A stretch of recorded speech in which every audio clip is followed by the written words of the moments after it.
Eh bien, bonjour à tous. Ravi de vous accueillir pour cet atelier, ce premier webinaire des rencontres pro-durables.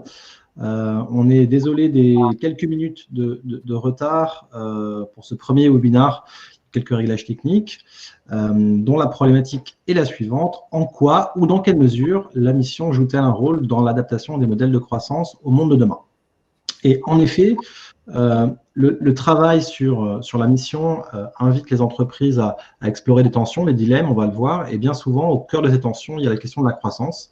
Et pour avancer sur ces questions, on va échanger avec deux intervenants, deux témoins, Sandrine Conseiller, directrice générale d'Aigle, et Nicolas Furet, secrétaire général de Citeo, qui, chacun dans leur domaine, vous le verrez, nous partageront leurs convictions, leurs questionnements et leur retour d'expérience sur cette question.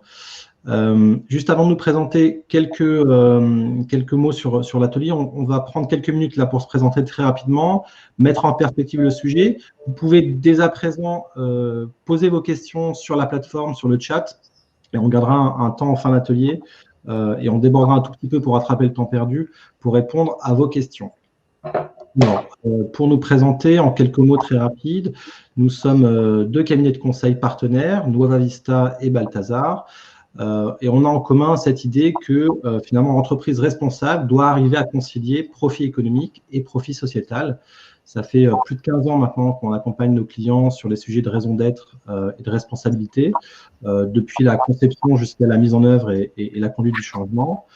On est tous les deux co-initiateurs et membres de la communauté des entreprises à mission. Et en synthèse, on peut dire, je crois, qu'on est attaché à une forme de capitalisme plus conscient et plus responsable. Voilà, très rapidement pour nous présenter. Je vous présente maintenant nos intervenants. Alors, Sandrine Conseiller, elle est directrice générale d'Aigle International depuis 2019.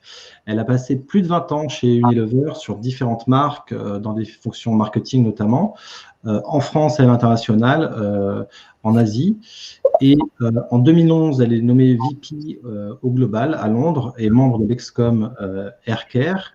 Et chez Unilever, elle a été marquée par le leadership et l'engagement, je crois qu'elle nous en dira des mots, pour le développement durable de Paul Polman. En 2015, elle quitte Unilever pour rejoindre Lacoste, en charge du développement de la marque sur 8 catégories de produits dans 120 pays. Et puis 2019, au sein du même groupe, directrice générale d'Aigle, avec l'ambition de développer cette marque en s'appuyant sur ses valeurs fortes de consommation responsable. Voilà. Merci Loïc. On va parler de tout ça. Merci pour cette présentation. On a aussi le plaisir, à côté de Sandrine, d'accueillir Nicolas Furet, qui est secrétaire général de Citeo. Le fil rouge de Nicolas dans son parcours, on peut dire que c'est l'intérêt général, puisque Nicolas, après avoir obtenu un DESS entreprise et services publics, tu as fait des études de droit, tu as débuté ta carrière au sein de la Compagnie nationale du Rhône, où tu as été directeur juridique jusqu'en juillet 2014. Tu as rejoint à ce moment-là Eco-Emballage, qui deviendra Citeo, où tu occuperas successivement les fonctions de directeur juridique, directeur des affaires publiques, puis secrétaire général fin 2019. Et peut-être un point intéressant au vu de nos deux grands témoins, c'est de se dire que la mission est un enjeu qui est vraiment impulsé par les dirigeants au sein des organisations, et c'est ça qu'il faut bien avoir en tête. Alors, pour vous replonger, merci à nouveau d'être là tous les deux, par ces temps digitaux. Pour se replonger dans le sujet qu'on vous proposait à tous, rappelez-vous le sujet de ProDurable qui est proposé sur ces 2 jours. C'est un sujet éminemment vertigineux puisque c'est comment transformer durablement son modèle de croissance. Et donc, nous, on a choisi, à travers les témoignages de 2 sociétés à mission, d'essayer d'explorer ou de toucher du doigt en quoi la mission joue un rôle justement dans l'adaptation des modèles de croissance au monde de demain. Vous le savez tous, puisque vous vous intéressez à ces sujets, le débat fait rage depuis des décennies.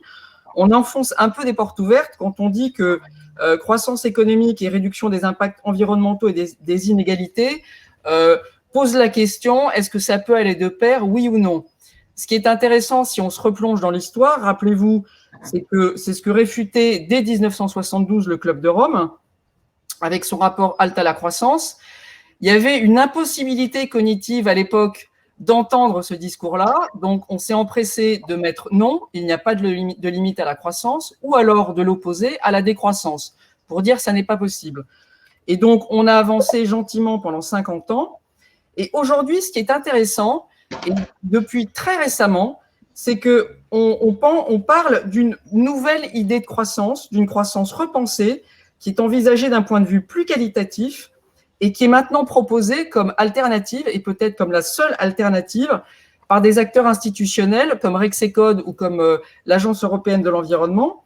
Et donc, en fait, la question qu'on peut se poser, et peut-être que les dirigeants de sociétés à mission se la posent aussi de façon plus anticipée que les autres, c'est la croissance s'accompagne-t-elle nécessairement d'une croissance économique? On a voulu donc aborder cette perspective avec Sandrine et Nicolas. Leurs entreprises ont repensé leurs projets et leur pérennité à l'aune de leur utilité sociétale. Comment elles se projettent demain dans un système économique qui n'a peut-être pas encore fait sa mue? Donc, voilà le débat. Et ce qu'on voulait vous proposer aussi très vite, c'est de bien s'aligner tous collectivement sur qu'est-ce que c'est une société à mission. Donc, vous le savez tous, mais on va bien se réaligner sur ce sujet-là parce qu'on est bien sur un cadre réglementaire aujourd'hui dans la loi française. Donc, en quelques mots sur le pourquoi c'est arrivé dans la loi en 2019. Donc, on vient de le dire, on a mis 50 ans pour avérer le rôle des entreprises face aux défis sociaux et environnementaux. Donc, maintenant, c'est clair et elles font partie des problèmes et évidemment des solutions. Et on a peut-être mis aussi 200 ans pour oublier la notion d'entreprise et ses capacités collectives de progrès et d'innovation. Et c'est à travers ce prisme-là que la loi Pacte a été pensée et que le modèle de la société à mission a été pensé. Donc, si on continue donc sur l'intention du politique, là aussi, vous l'avez tous compris. En gros, il y a 3 grosses intentions derrière la loi Pacte. La première, c'est de valoriser un capitalisme à l'européenne et à la française avec son histoire sociale et donc sa différence au regard des cultures capitalistiques anglo-saxonnes ou asiatiques. La deuxième grande raison, c'était de faire de la pédagogie économique auprès des citoyens et de valoriser la place indispensable des acteurs économiques dans nos démocraties. Et on va dire la troisième raison, c'est la nécessaire coalition publique-privée face aux grands défis de demain. Donc voilà, et tout ça a donné la proposition de la loi Pacte, que vous connaissez aussi maintenant, qu'on peut articuler sur les 3 articles de loi qui nous concernent sous la forme d'un escalier à 3 marches, avec la modification du Code civil, la proposition de la raison d'être, et sur la dernière marche, le modèle des sociétés à mission. Ce modèle très particulier, même si il a des cousins dans d'autres pays dans le monde, et donc on peut résumer, si on passe à la slide suivante, en 4 grands marqueurs. Une société à mission est une société qui s'est dotée d'une raison d'être et de un ou plusieurs macro-objectifs. C'est cette raison d'être et ces macro-objectifs qu'elle va loquer dans ses statuts. Elle se dote d'une gouvernance dédiée à travers un comité de mission. Donc, c'est une fenêtre ouverte sur des parties prenantes externes qui vont l'accompagner sur le chemin de sa mission. 3e marqueur, c'est une mission sous contrôle, à savoir qu'elle va reporter en transparence et se faire auditer. 4e marqueur, c'est une qualité qui est révocable. Elle se met en tension car elle peut perdre cette qualité. Donc voilà, très rapidement, pour que vous puissiez comprendre dans quel cheminement Aigle et Citeo se sont mis eux-mêmes. Loïc. Et alors, du coup, pour essayer de se projeter un petit peu sur cette trajectoire, qui sont des trajectoires de croissance en réalité, on va proposer l'exercice à nos 2 intervenants de raconter en quelques minutes, alors c'est une gageure hein, pour Aigle, c'est plus de 150 ans d'histoire, mais en quelques minutes de nous raconter la trajectoire de cette société. Sandrine, si vous voulez bien nous faire ça, c'est un exercice flash.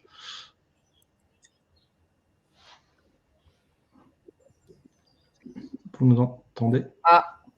Oui, bien sûr. Avec plaisir. Bonjour à tous et à toutes déjà.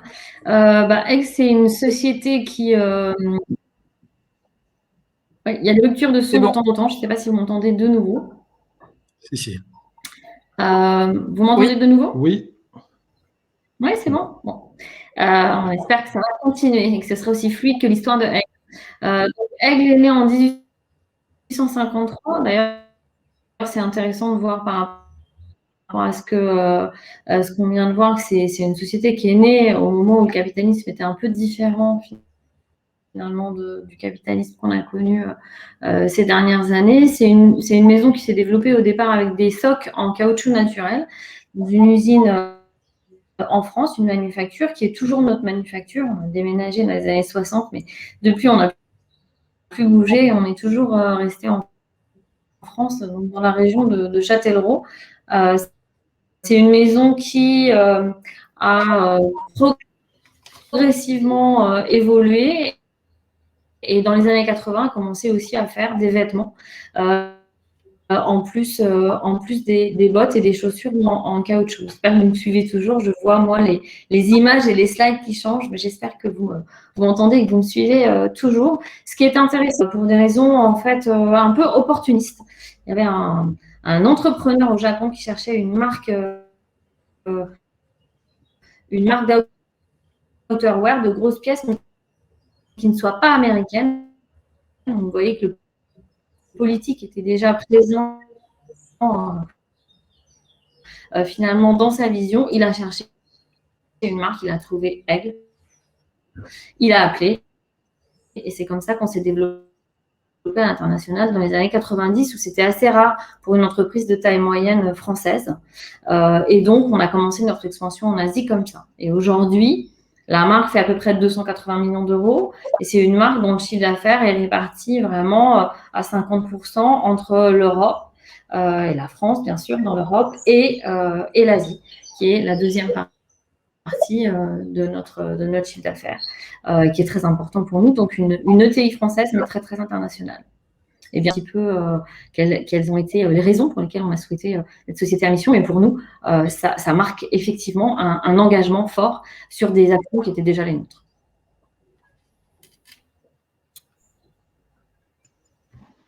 Merci Sandrine pour cet exercice. Alors, je sais qu'il y a certains problèmes de son.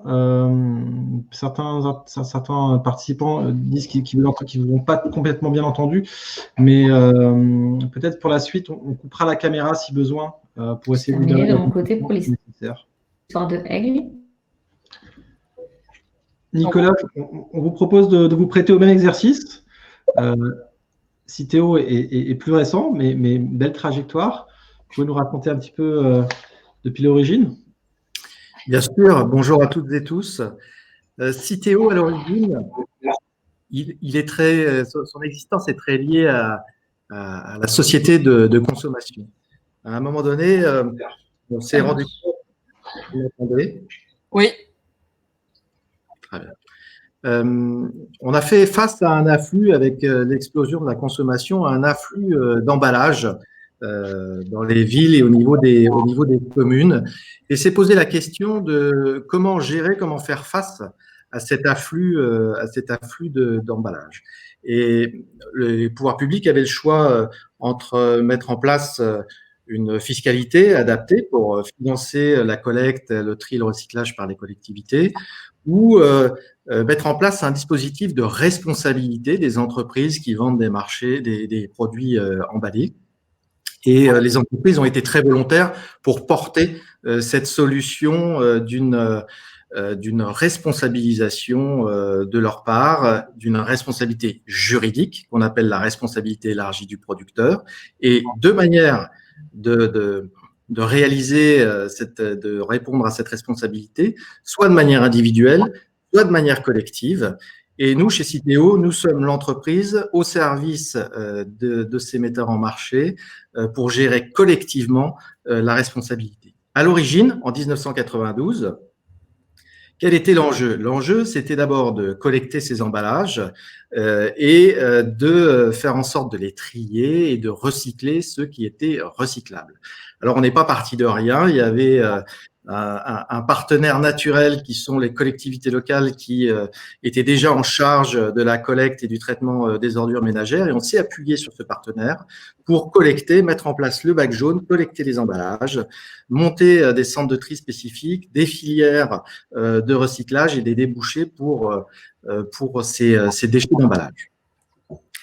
Le modèle de REP a fait ses preuves et il a été suivi dans plein d'autres domaines, notamment les papiers, mais on en retrouve aussi dans le mobilier, les déchets électriques et électroniques.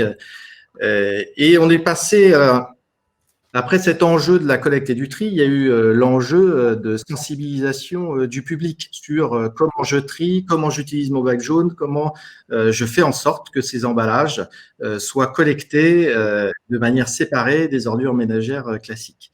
Et puis, il y a eu une nouvelle étape qui est comment je fais en sorte que les emballages que je retrouve dans mon bac jaune deviennent de plus en plus, leur part deviennent de plus en plus recyclables. Et ça a été l'éco-conception. Et ces programmes d'éco-conception, on les a menés auprès de nos entreprises clientes, à la fois pour diminuer les emballages, faire en sorte que les emballages soient le plus recyclables possible, dans un souci d'économie de cette matière.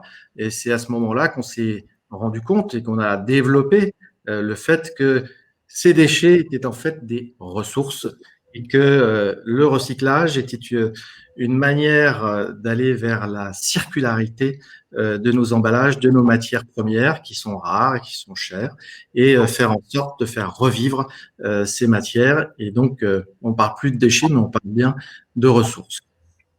La dernière étape, c'est celle qu'on est en train de vivre aujourd'hui avec la société de consommation qui se poursuit, nos emballages qui continuent à arriver et la mission qu'on a souhaité se donner, au-delà de l'éco-conception qu'on continue bien sûr à fournir à nos metteurs en marché, on continue de faire en sorte que de plus en plus d'emballages deviennent recyclables. On a notamment des sujets aujourd'hui sur les emballages en plastique.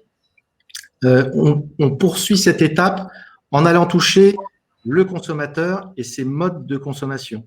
Et à côté, en complémentarité du recyclage, on va aller vers des sujets comme le réemploi, comme le vrac, qui vont nous permettre de diminuer le nombre d'emballages, parce qu'avec un emballage réemployable, on va pouvoir faire plusieurs cycles. Alors, le réemploi, ça ne va pas remplacer le recyclage. Les deux sont complémentaires, les deux ne répondent pas aux mêmes usages.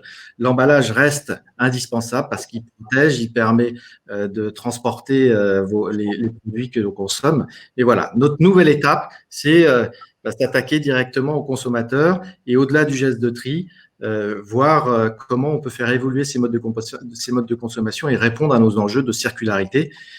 Plusieurs enjeux, hein. Les enjeux pollution, avec le sujet de la protection de la biodiversité, les enjeux matière, et on l'a vu, la circularité de la matière pour continuer à économiser cette matière qui est chère, et puis l'enjeu CO2 pour essayer de diminuer au maximum les émissions de gaz à effet de serre, et le recyclage y participe, le réemploi aussi. Merci beaucoup, Nicolas. On comprend bien que Citeo a vraiment changé de place et de position sur toutes ces années. Si on enchaîne en fait sur la formulation de vos missions respectives, et est-ce que Sandrine, si là vous êtes bien connectée, qu'on vous entend bien, est-ce que vous pouvez nous dire en quelques mots, pour après se laisser du temps sur les dilemmes et les défis que cette mission pose, vous pouvez nous dire, à travers la mission que l'on a sous les yeux, comment vous l'avez formulée, comment elle a émergé, voilà, quelles ont été les modalités de cette émergence-là, avant qu'on passe aux défis et dilemmes. Oui.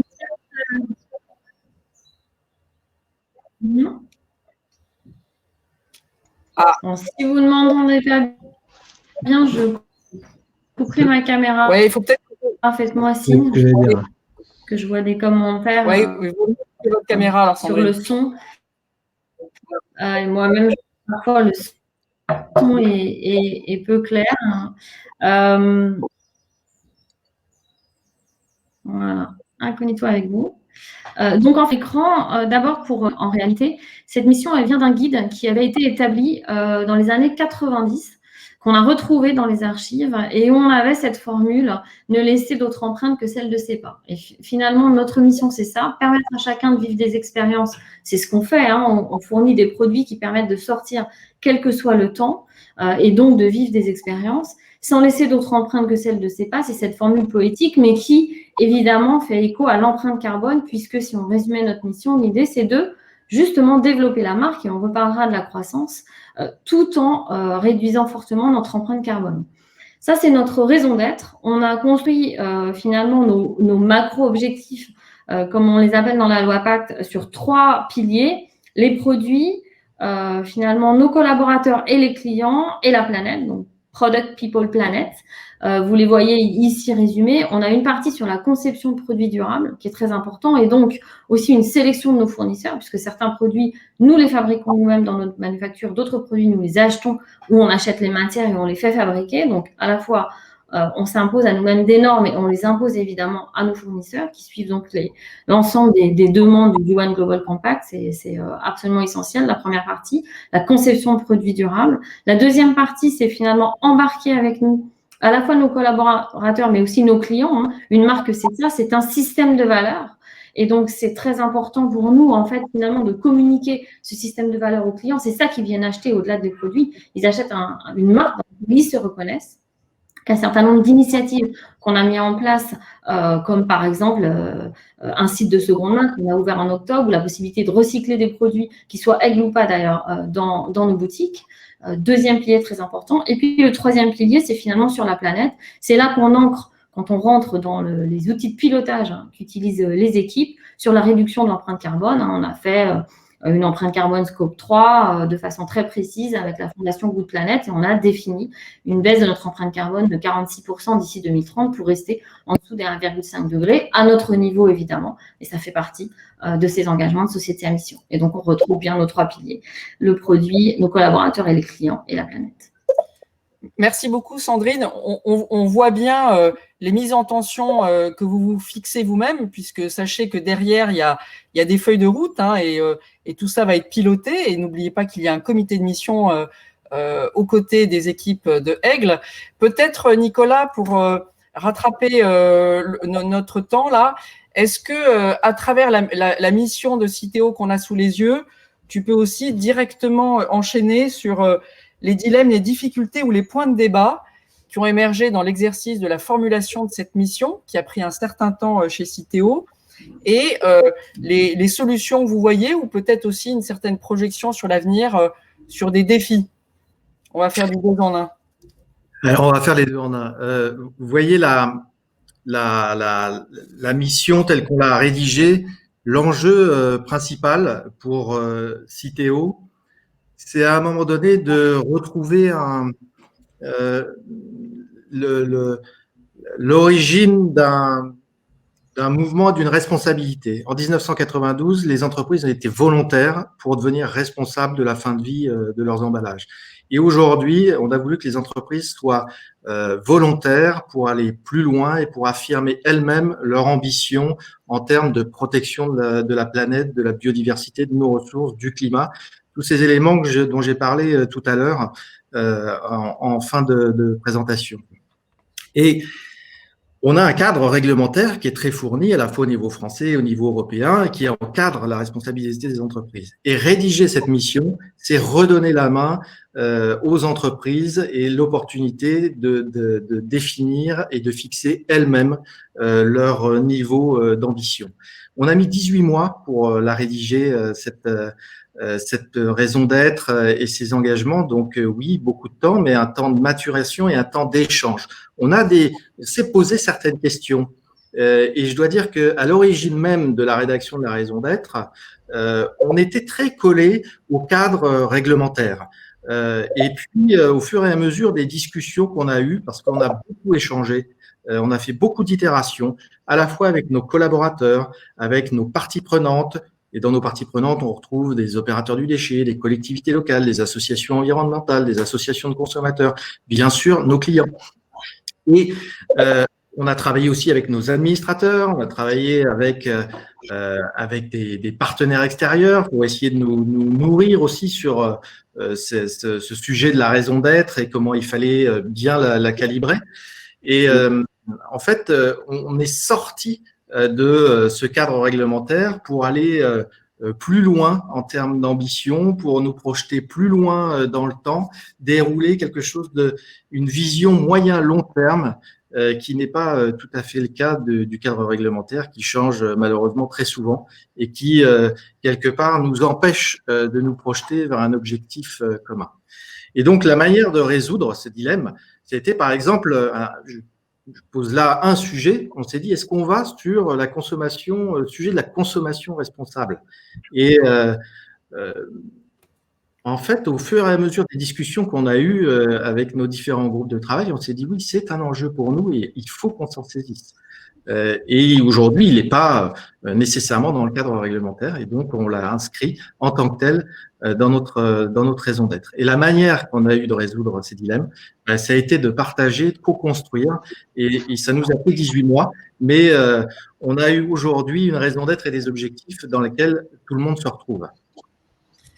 Merci beaucoup, Nicolas.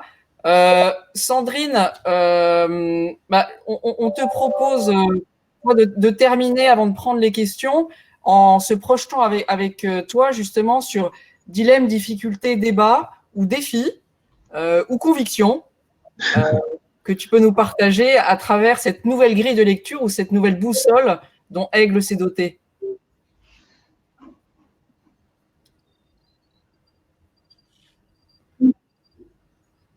Ah, on ne t'entend pas, Sandrine. Peut-être qu'il faut que tu enlèves ta caméra. Oui, ce qui a été, pour nous, c'était assez naturel. La société à mission, en tout cas, les engagements qui… Ah, pas du tout. Je vais essayer d'enlever. Voilà. Est-ce que c'est mieux? Oui. Est-ce que vous m'entendez maintenant? Non, toujours pas? Oui, c'est bon. Si, c'est bien. Bon, c'est compliqué. Ce qui a été, pour nous, ce qui était très important, c'est de se dire que finalement, l'ensemble des engagements qui étaient nécessaires pour être une société à mission, on les avait déjà. On produit toutes nos bottes en France, nos produits, nos pièces de textile sont faites pour durer toute une vie. Donc, ces éléments-là, on les avait déjà sur la table. Le dilemme, ça a été, est-ce qu'on choisit l'engagement? Puisqu'encore une fois, s'engager, c'est s'exposer. On est une marque, donc on s'expose bien davantage. Et tu l'as bien expliqué en parlant du cadre réglementaire, en décidant d'être société à mission. Si on a fait ce choix, c'est parce que on a finalement un environnement qui bouge, on est sur une industrie textile qui est en mutation, et finalement les clients, ceux qui font cette industrie, nous poussent aujourd'hui à prendre plus d'engagement. Et c'est ce qui nous a encouragés finalement à faire ce pas, qui est un pas très engageant. C'est pas pour rien qu'on est à peu près 150, je crois, sociétés à mission aujourd'hui sur 3 millions d'entreprises en France. Donc évidemment, c'est un engagement fort qu'on a pris. Mais on l'a fait parce qu'on pense que justement, ça peut s'inscrire dans notre trajectoire de croissance. Alors, bien sûr, quand on parle de croissance, il faut faire une différence, et je conclurai ainsi, entre la croissance court terme et la croissance long terme. Il est évident que s'engager pour une marque comme la nôtre sur la réduction d'une empreinte carbone et l'ensemble des actions qui vont avec, ça veut dire qu'on s'engage sur une trajectoire de croissance long terme, mais qu'à court terme, on fera moins de rentabilité qu'une société qui décide de produire complètement autrement du textile. Et c'est ça, finalement, pour nous, les enjeux autour de la croissance. C'est plus que croissance ou non-croissance. Est-ce qu'on s'inscrit dans du long terme ou est-ce qu'on s'inscrit dans du court terme? Et nous, avec une société de 167 ans, on pouvait s'inscrire dans du long terme et c'est le choix qu'on a fait. Très, très clair, Sandrine. Merci beaucoup à tous les deux. C'est vrai que en retour, ce qu'on a envie de retenir, c'est que Citeo, à travers sa mission, a repris en main son destin pour dépasser et aller au-delà du cadre réglementaire qui lui était imposé, à travers cette dynamique éminemment collective. Et vous trouvez une inspiration et une ambition qui tire et qui aligne l'ensemble du collectif de façon beaucoup plus forte que l'exécution d'un agrément. Et ce qu'on entend à travers les propos de Sandrine, c'est une sorte de renoncement à une rentabilité court terme pour être en capacité de se projeter justement sur une profitabilité, une rentabilité long terme, et aussi une réponse très claire à la demande forte des consommateurs aujourd'hui auprès des entreprises pour être proactives, apporter des preuves, et prendre les sujets plutôt que de les exécuter. Donc, merci beaucoup pour le témoignage. Est-ce que, Maëlys, on a des questions, puisqu'on a récupéré notre retard et on peut avoir des questions. Sinon, nous, on en a plein. Si ceux qui nous écoutent n'en ont pas. Sachant qu'il ne reste pas beaucoup de temps, hein, Anne-France. 10 minutes. Tout à fait. Alors, on avait peut-être une première question sur la figure du leader. Quel type de leader il faut être pour assurer une transformation responsable dans une entreprise. Je pense notamment à ce que nous avait confié Sandrine sur la figure de Paul Polman. J'imagine qu'il y a d'autres types de leaders, mais voilà, à votre sens, qu'est-ce qu'il faut pour pouvoir transformer des entreprises de façon responsable? Oui, c'est pas la question qu'on a sous les yeux, Loïc, mais ah oui, mais ça vient d'apparaître. Ouais. Donc, on pourra prendre cette question-là après, mais la question qui est proposée à Sandrine et Nicolas, c'est qui fait partie du comité de mission, CODIR, salariés, clients, hôtes, et quel est le rythme de ces comités? Tu veux commencer, Nicolas? Non, vas-y, Sandrine, je t'en prie. Ouais. Donc, nous, on a eu notre premier comité de mission la semaine dernière. Donc, voilà, c'est une question tout à fait d'actualité. On a essayé de réunir autour de la table, finalement, des personnalités qui puissent nous aider et nous challenger, en fait. C'était l'esprit. Donc, on a un représentant des salariés, parce que voilà, c'est notre comité de mission. Et ensuite, on a un certain nombre de représentants du monde de la mode, parce que ça nous semblait très important que ce monde-là soit représenté autour de la table, avec le président de Nelly Rodi et puis la présidente de la Caserne, qui est un incubateur de mode durable à Paris. On a l'industrie française qui est représentée avec Guillaume Guibaud du SLIC français. Et puis, une partie très centrée sur l'environnement, parce que c'est un de nos sujets, la trajectoire carbone. Elisabeth Laville, qui est la directrice d'Utopie, qui préside aussi notre comité, et Yann Arthus Bertrand, sur la dimension, évidemment, écologique et la prise en compte de la planète. Donc, on retrouve bien nos 3 points, Product, People, Planet, autour de la table, et c'était très, très vertueux. Très vertueux. Et c'est important de le préciser, j'ai proposé à un membre de notre actionnariat, parce que c'est une famille qui possède Aigle, comme Lacoste, et qui a accepté. Donc, j'ai aussi un représentant de l'actionnaire autour de la table. Ça fait donc un mélange assez intéressant et très vertueux pour l'instant. Et on aura 4 comités par an. Merci Sandrine. Un mot, Nicolas, sur le comité de mission de Citeo? Oui, très vite. Nous, on a demandé à participer à l'ensemble de nos parties prenantes. Donc, on retrouve des opérateurs du déchet, on retrouve des collectivités locales, on retrouve bien sûr des représentants de nos clients, on trouve des représentants d'associations environnementales, d'associations de consommation et aussi des personnalités qualifiées, parce que nous aussi, on veut du challenge et donc toutes ces personnes, à la fois qui connaissent nos enjeux et d'autres un peu plus éloignés, mais qui sont raccrochés à nos enjeux de biodiversité, nos enjeux de ressources, de gaz à effet de serre. Donc, voilà la démarche, un salarié, bien sûr. Et puis, on a invité le président du conseil d'administration pour faire le lien entre le conseil d'administration qui définit la stratégie de l'entreprise, le comité de mission qui va s'assurer du respect de nos objectifs et de notre raison d'être. Mais les deux doivent être interactifs et on a voulu créer ce pont en invitant le président du conseil d'administration sans droit de vote aux séances. Et puis sur le nombre de séances par an, on a fait notre première. Il y a des séances sur le suivi de la mission qui se feront en présence du comité exécutif de l'entreprise pour présenter où nous en sommes dans les actions. Et puis, on a un comité de mission qui est très volontaire et qui a émis aussi le souhait d'avoir des séances dédiées à sa propre réflexion et à ses propres échanges en interne. Donc, voilà, c'est très intéressant. Je ne saurais que vous recommander à tous de télécharger, si le sujet vous intéresse, sur le site de la communauté des entreprises à mission. Il y a une publication qui concerne le comité de mission comme nouvel organe innovant de gouvernance, qui est extrêmement complet à travers les réflexions de 5 dirigeants de sociétés à mission sur ce point. Donc, deuxième question pour Sandrine et Nicolas. Quel type de leader pensez-vous qu'il faille être, devenir, pour assurer cette transformation responsable et durable de son entreprise? Excellente question. Oui, si j'enchaîne, c'est difficile de le dire. Moi, je peux parler de soi surtout. Donc, je vais parler effectivement de Paul Polman, qui était le président d'Unilever pendant quasiment 10 ans. Et j'étais à ce moment-là moi-même un des 150 cadres dirigeants, on va dire, avec le plus de responsabilités chez Unilever. Donc, j'avais la chance d'être en contact direct avec lui. Et je crois qu'il a établi une vision très, très claire qui était de continuer à faire croître Unilever tout en réduisant l'impact carbone par 2.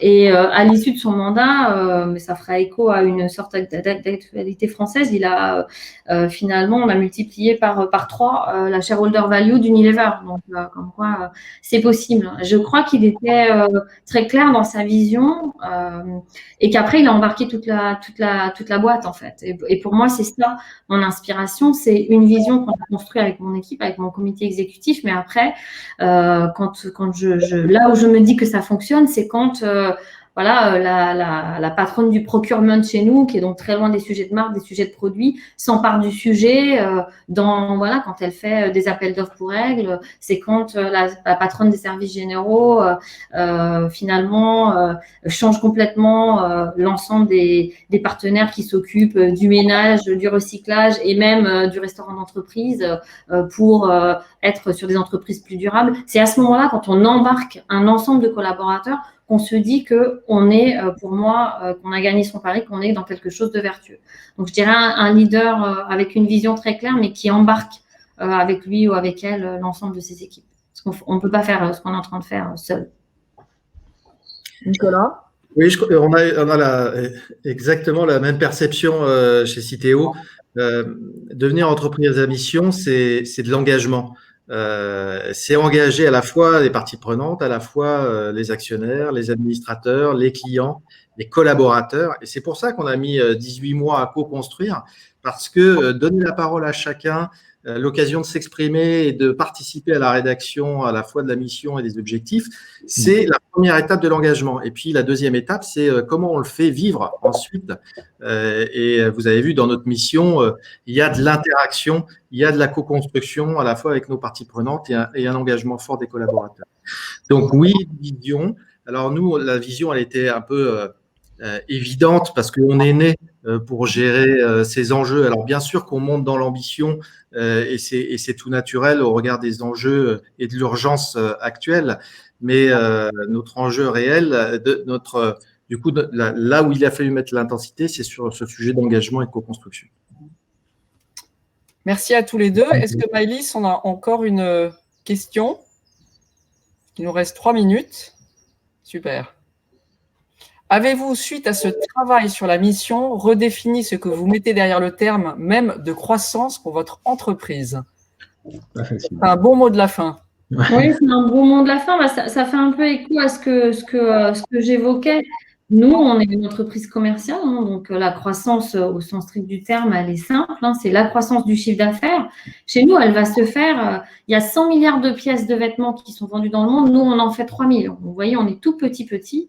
À chaque fois que quelqu'un viendra acheter chez nous une botte faite en France, en caoutchouc naturel, pour aller marcher dans la forêt, au lieu d'acheter une botte en PVC faite très très loin de chez nous, on diminuera l'empreinte carbone de cette botte par 2. C'est mécanique, c'est scientifique. Donc, on va faire de la croissance en allant prendre des achats qui se font déjà sur une partie du marché qui est moins vertueuse. Et après, il y avait la rentabilité dont j'ai parlé tout à l'heure. Et on ne l'a pas redéfini parce qu'on s'inscrivait déjà dans cet état d'esprit-là chez Aigle avec l'actionnariat qu'on a. Mais je pense que c'est un prérequis. Si on n'est que sur le court terme et sur le prochain quarter, ça ne peut pas marcher. Et c'est d'ailleurs, je ferai de nouveau référence à Paul Polman. C'est une des choses qu'il avait d'abord imposé chez Unilever lorsqu'il venait d'être nommé, c'est de supprimer le fait qu'on remonte au quarter. Et ça paraît très détaillé, très boursier, mais en fait, c'est très important. On ne peut pas piloter de façon vertueuse. En tout cas, moi, je ne saurais pas le faire. Piloter de façon vertueuse une entreprise si on regarde que le prochain quarter. Il faut s'inscrire. Pour investir en France, pour réduire son empreinte carbone, il faut s'inscrire sur un long terme, ou au moins un moyen terme. Et c'est dans ce sens-là qu'on peut dire qu'on a redéfini la croissance. C'est une croissance qui s'inscrit sur le long terme, comme l'âge de notre entreprise nous le dicte. Merci beaucoup, Sandrine. Nicolas? Alors, le terme de croissance chez nous, c'est un peu particulier parce que nos activités qui sont sous agrément de l'État se font sans générer de profit, parce qu'elle participe à une mission d'intérêt général, ce qui ne nous empêche pas de pouvoir développer des activités en dehors de cet agrément de l'État, ce qui va être un de nos objectifs dans les années à venir, parce que comme on est sorti du cadre de l'agrément pour l'ambition, on va être obligé de sortir aussi du cadre de l'agrément pour les solutions à apporter au regard de ces ambitions. Je dirais que ça s'inscrit en termes de trajectoire dans le 100% solution à nos clients, des solutions pour plus de recyclabilité, des solutions pour modifier les modes de consommation, pour limiter le nombre des emballages. Et voilà, c'est comme ça qu'on oriente la croissance, c'est faire croître les solutions qu'on apporte et l'efficacité qu'on apporte à nos clients. Super, il est 10 heures. Comme on a démarré un petit peu plus tard, on avait le droit de déborder de quelques minutes. Peut-être que Loïc, on peut faire un wrap-up de ce qu'on s'est dit avant de remercier Sandrine et Nicolas. Moi, j'ai juste envie de vous partager à travers les propos de Sandrine et Nicolas cet enjeu du long terme. Vous l'avez vu, ça transpire de l'intégralité de leurs propos. Et évidemment, ça pose une question où ça met la focale aussi sur le monde financier et le monde des investissements. Vaste sujet, là aussi, qui est en train de faire sa mue. Parce que Sandrine, quand elle parlait des quarters, elle parlait en fait d'une culture et d'une façon de faire qui est propre au monde financier et qui nous amène dans ce court-termisme complexe, qui rend les choses compliquées. En tout cas, les sociétés à mission sont des sociétés qui ont cette capacité à voir dans le long terme, qui ont cette capacité à aligner l'ensemble de l'organisation progressivement sur les mises en tension qu'elles se sont fixées elles-mêmes. Et je tiens 1000 fois à vous remercier encore, Nicolas et Sandrine. Ça aurait été tellement plus sympa de le faire en vrai, mais, et même avec vous tous qui nous écoutez. Mais voilà, c'était un plaisir. J'espère que ça vous a tous intéressé. Loïc, est-ce que tu peux nous faire un wrap-up général ou... Je voulais juste rajouter à cette idée de long terme et du monde financier que derrière la notion de croissance, il y a aussi la notion de qu'est-ce qu'on comptabilise dans la croissance. Et il y a tout un questionnement sur finalement c'est quoi les bons indicateurs et qu'est-ce qu'on doit piloter. Et donc il y a une comptabilité aujourd'hui qui est ce qu'elle est, mais qui est appelée à évoluer et qui permettra probablement de s'affranchir encore plus de cette vision court-termiste qu'ont les marchés de façon endogène, quoi. Voilà. Ah.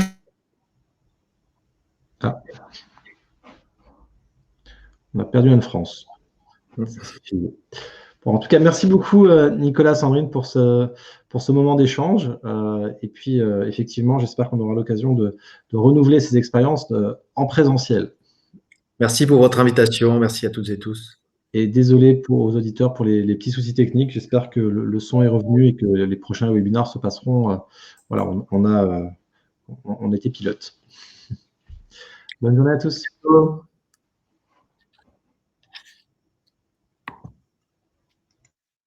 Merci à tous.